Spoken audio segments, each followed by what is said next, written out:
মমতা বন্দ্যোপাধ্যায় যেদিন বিজেপির চক্রান্তের কথা বলছেন, গদ্দারির কথা বলছেন, আর সেদিনই তার কিছুক্ষণ আগেই মমতা বন্দ্যোপাধ্যায়ের হাত ছাড়লেন চন্দ্রিমা ভট্টাচার্য। মমতা বন্দ্যোপাধ্যায়ের দীর্ঘদিনের ছায়াসঙ্গী চন্দ্রিমা ভট্টাচার্য, যিনি মমতা বন্দ্যোপাধ্যায়ের হাত ছাড়লেন।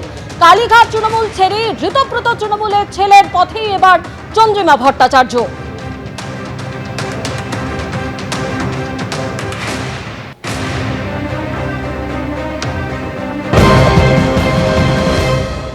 'উনি শেষের কবিতা থেকে উদ্ধৃত করেছেন, কালের যাত্রার ধ্বনি শুনিতে কি পাও।